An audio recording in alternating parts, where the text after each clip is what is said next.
Génération victimisation. Frédéric Beigbeder était de retour sur France Inter ce 3 avril 2023, station sur laquelle il avait travaillé en tant que chroniqueur jusqu'en 2018. Cette fois-ci IST pour parler de son dernier livre qu'il est entré dans le studio face à Sonia De Villers.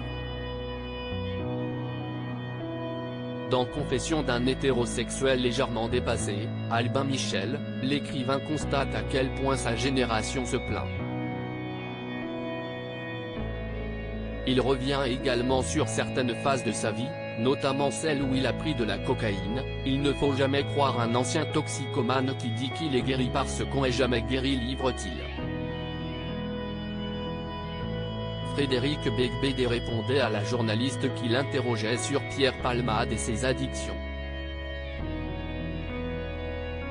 Il a précisé qu'il aurait pu être à la place de l'humoriste à une certaine époque, mais que ce qui est arrivé ce soir du 10 février 2023 lorsque Pierre Palmade a provoqué un accident de la route, était plus lié à d'autres drogues nouvelles comme la 3-MMC.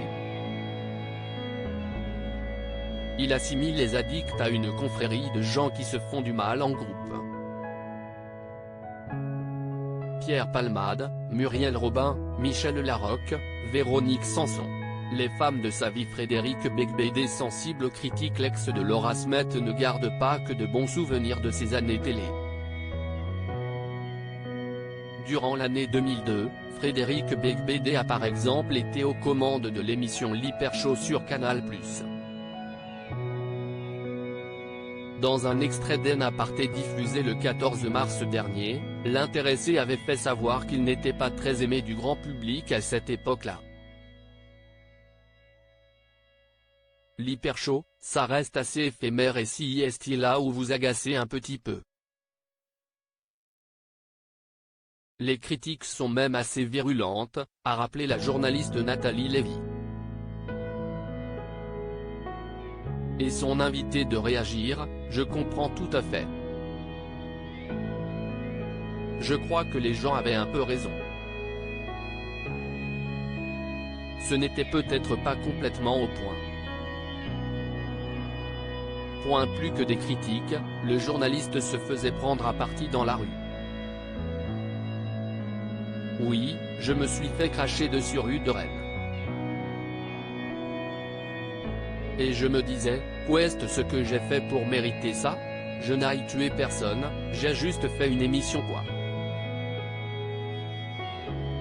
Un talk show.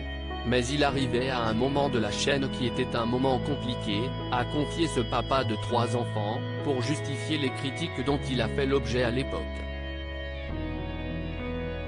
Crédit photo, capture France Inter.